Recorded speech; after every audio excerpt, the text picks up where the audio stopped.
normally, with normal marks, and then after that he applied and got job in a normal company. And then after that he started collecting money. And then he married a normal woman. And after a couple of years they got normal babies. And they put these babies in normal schools. And when he reached 60 years old, he retired normally. And then he passed away normally. And that's Mr. Normal. And that's unfortunately most of the people. Just Mr. Normal. Life is just repeating itself.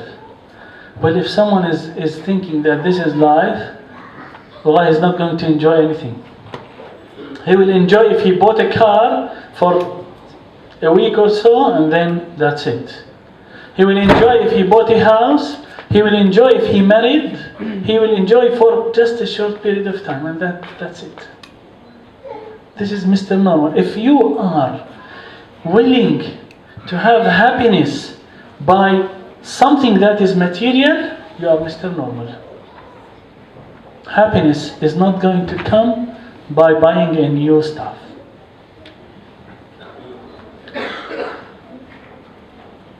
And the other thing is about the reality of this dunya, that the non-believers, they know that's just the surface. They don't know what is the core of this life, why they are living on this life.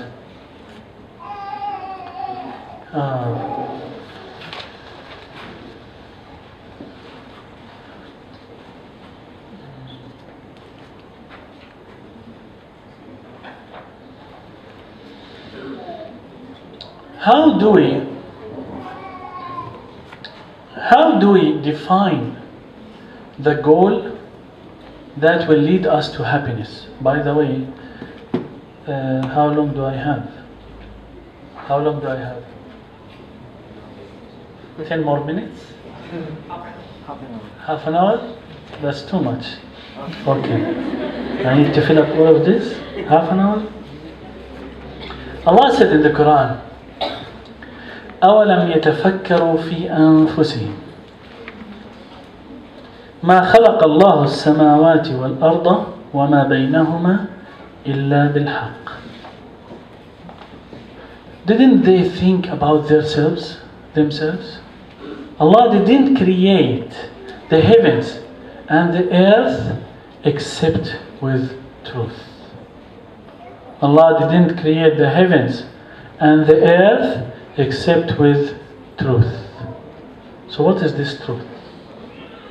وَأَجَلٍ مُسَمَّى, and an assigned end. So Allah created this life with the truth and an assigned end. What is this truth? It is the goal. It is the goal of this life. Allah created this life for a goal. Look at the circus. You know the circus in Bonathan Park? How long does it last for? Couple of weeks, and then that's it. They built it just for that period of time, and they leave. That's not a goal. That's just an illusion. That's not a permanent thing to think of. Our goal, Allah Azza wa Jalla said, with truth, something that is permanent, something that is really applicable in this life and strong enough to feel that, well, this goal I'm living for. And by the way, your goal in your life should be really strong to the level that you might not achieve it in your life. You might prepare your kids to follow. Achieve this goal. Raise them up on this goal. Achieve it. If you didn't achieve it, raise your kids to that goal. This goal is the goal that we are living for. Not the goal that to get a car, to buy a car, or to buy a house, or to graduate from the university. There is no goal in this. This is like the circus tent. just for a period of time, and it does go.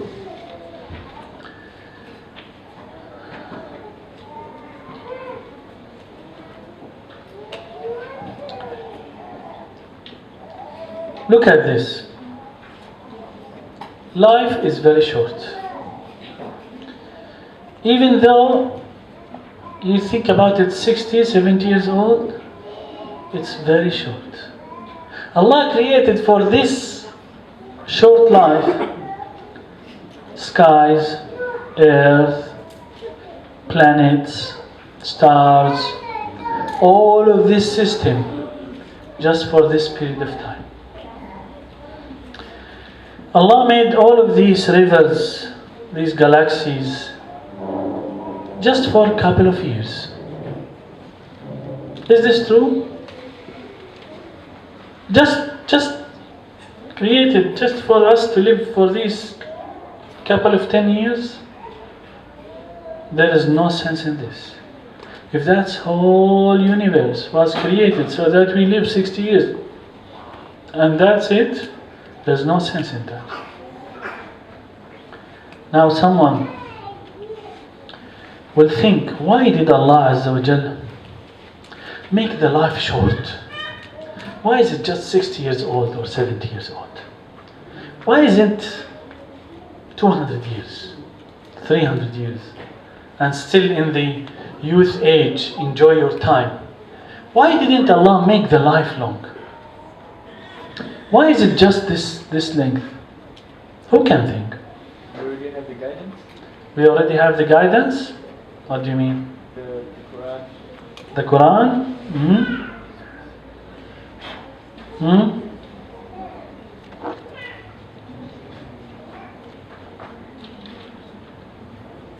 Why did Allah make the life short? Why? Why? So that we make use of our lives. Sorry? Who wants to say anything? So that we make use of our life properly, our short life properly. We know that our life is short, so we make use of it properly, something like that. We know our life is short, make use of it properly. Devote ourselves. The life is short because we are not living for it. Simple. Because we are not here for it. We are here for something else. So He make it for us short. You know how you want, for example, to travel to Malaysia. The journey is short, 7 hours. Well, that journey is short because you want to reach your destination. Okay? So the journey was made short for you to arrive. And Allah Azza wa Jal made our life short, 60, 70 years old, because we are not living for it. We are not here for this life. We don't belong to this life. We belong to the hereafter. If someone is always remembering, where does he belong? Yeah, I agree with you. Yeah, this life needs people to cry, really. If someone really, all the time he, in front of his eyes, I'm not living for this life. I'm living for the hereafter. Look at it.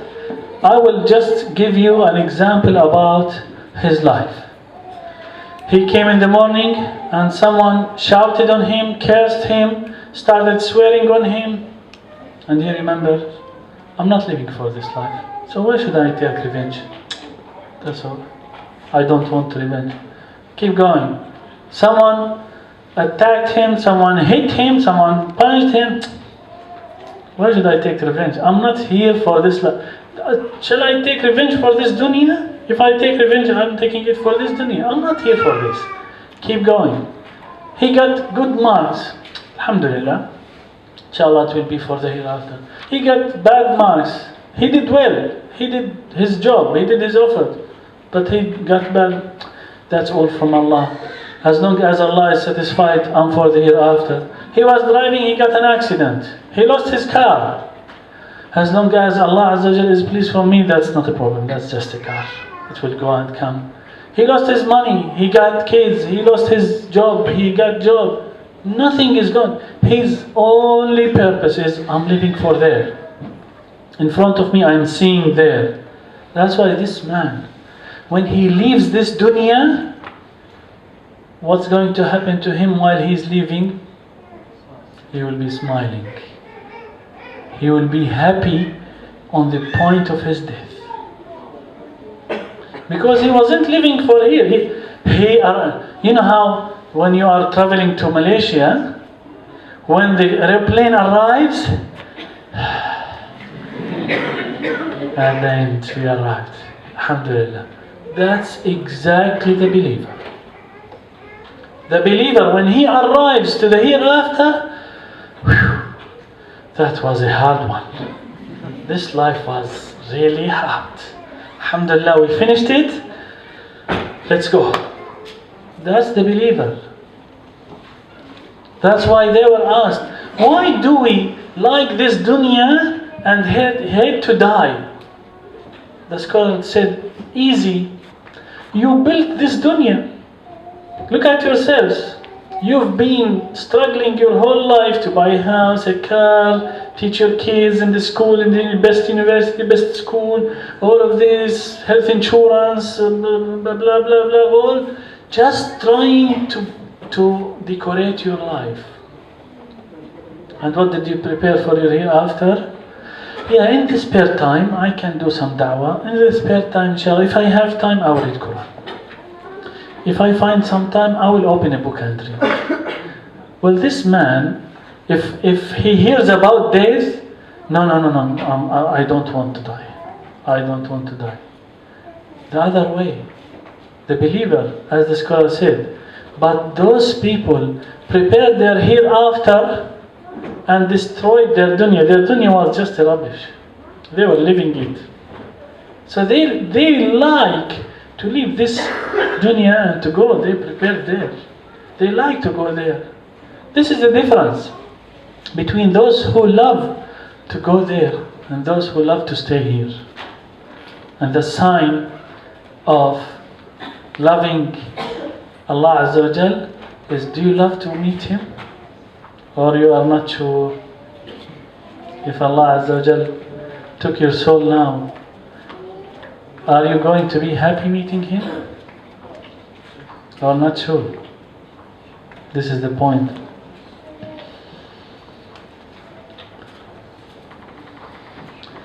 Here, subhanallah, like going back to the example of the student. The student in the school will be, is this a ticket or a fine? Brother, is it a fine? The student in the school, they will be putting, remember we were studying on timber desks and they are just 90 degrees and no pillows, nothing, and it's just timber by metal, and it breaks the back, and 12 years on the same desk. And then after that, you relax. After you get your degree at university, start working, money will start coming, you will have a good chair, you will have a good couch, a good car. Not a problem of enjoying this comfort in this life, but not the purpose. But what happens is, people, they want comfortable chair in the primary school. You know what I mean? They don't want to reach there and have the comfort. No, they want, he wants to have a desk and full of peanuts and games on the desk while he's studying. No, that's time for study. That's time for work. In our life, that's time for work. To do the good, and then you will relax.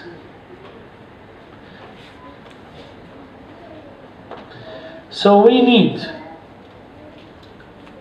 really to take our attention to the hereafter.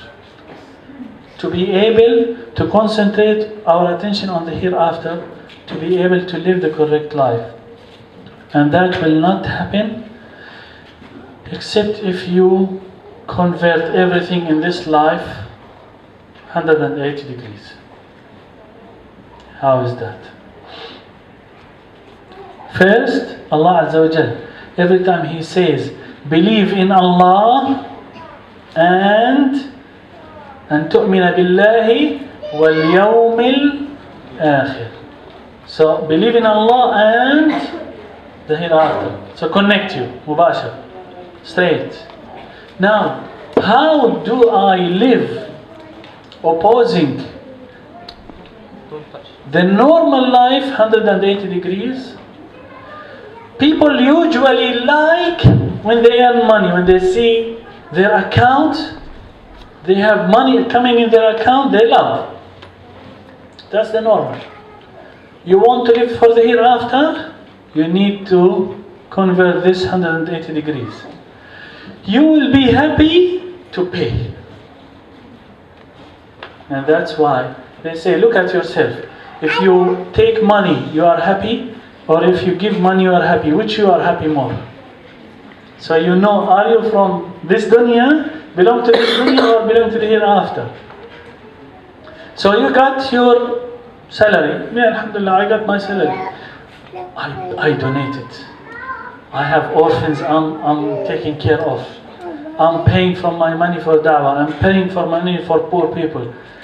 Okay, you are happy for giving, then you belong to the hereafter. Why? When you give, do you take anything in this life? Any response? Nothing. You are preparing yourself there. You are preparing your house and your palace and your garden there. This is how it is. People will become satisfied in this life normally if the others are serving them. Someone is serving you, you will be happy. No, you need to convert it. You will be happy when you serve people. So if you want to live for the hereafter, just convert everything 180 degrees. People like to be controlling people.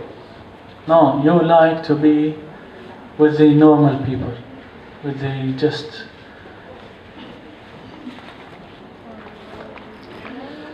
Okay.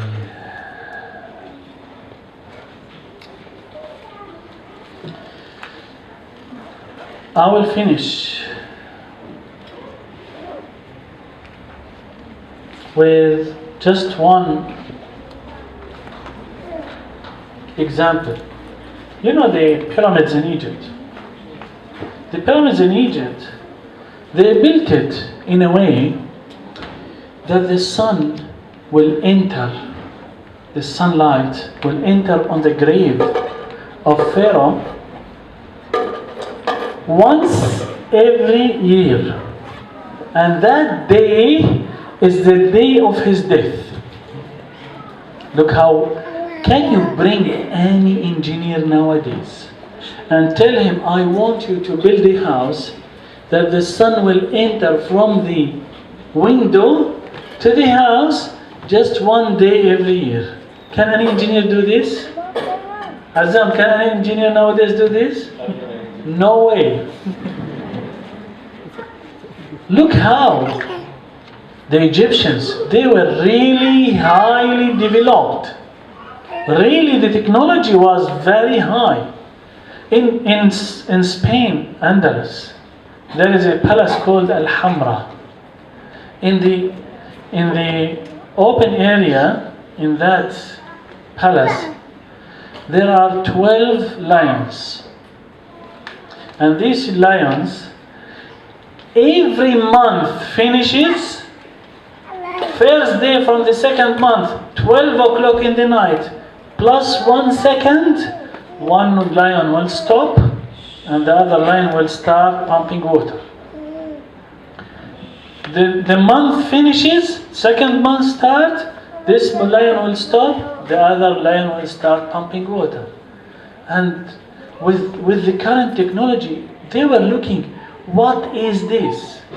How did they build this with this technology? And guess what? They came, yes, can we help you?